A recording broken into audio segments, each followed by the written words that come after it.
క్రీస్తునందున్న ప్రియులకు ప్రేమతో వందనాలు తెలియజేయుచున్నాను.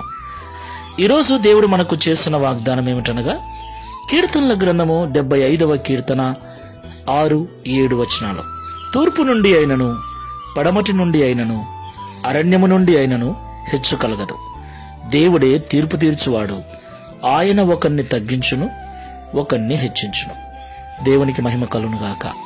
నా ప్రియమైన సహోదరి సహోదరులారా, ఈ లోకంలో జీవిస్తున్న మనం అందరము కూడా గొప్పగా బ్రతకాలని, హెచ్చుగా బ్రతకాలని, ఒకరికంటే తక్కువ బ్రతకకుండా, ఒకరి దగ్గరికి వెళ్ళి చేయి చాపి అడిగే స్థితిలో ఉండకుండా ఉన్నతమైన స్థితికి వెళ్ళాలని అందరము కోరుకుంటూ ఉంటాం.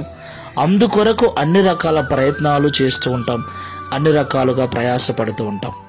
అయితే మనం ఎన్ని ప్రయత్నాలు చేసినా, ఎంత ప్రయాసపడినా మనము హెచ్చుగా జీవించాలి, గొప్పగా జీవించాలి, ఉన్నతమైన స్థితికి వెళ్ళాలి అంటే అది దేవుని వలననే సాధ్యం. ఆయనే ఒకరిని తగ్గించును, ఆయనే ఒకరిని హెచ్చించును. దేవునికి మహిమ కలుగునుగాక. తూర్పు నుండి అయినను, పడమట నుండి అయినను, అరణ్యము నుండి అయినను, ఏ విధము చేతనైనను మనంతట మనము మన స్వబుద్ధి, మన స్వనీతి ద్వారా, మన స్వశక్తి ద్వారా, మన స్వశ్రమ ద్వారా ఉన్నత స్థితికి వెళ్ళలేమని, మనము ఎంత జ్ఞానవంతులమైనా, ఎంత నీతిమంతులమైనా, ఎంత కష్టపడే మనస్తత్వం ఉన్నా దేవుని దయ మీద, కనికరం మీద ఆధారపడవలసిన వారమై ఉన్నామని ఎప్పుడూ మరవకూడదు. కాబట్టి మాటలు వింటున్న ప్రియ సహోదరి సహోదరులారా, దేవుడు మనల్ని హెచ్చించినట్లు తగ్గింపు జీవితము కలిగి దేవుని దయ కనికరం మీద ఆధారపడి జీవిద్దాం. ప్రార్థన చేసుకుందాం. మహోన్నతుడైన తండ్రి, మహిమ కలిగిన యేసయ్య, మీకు స్తోత్రాలు. అవును తండ్రి, పెంట కుప్ప మీద నుండి దరిద్రులను లేవనెత్తగల దేవుడు.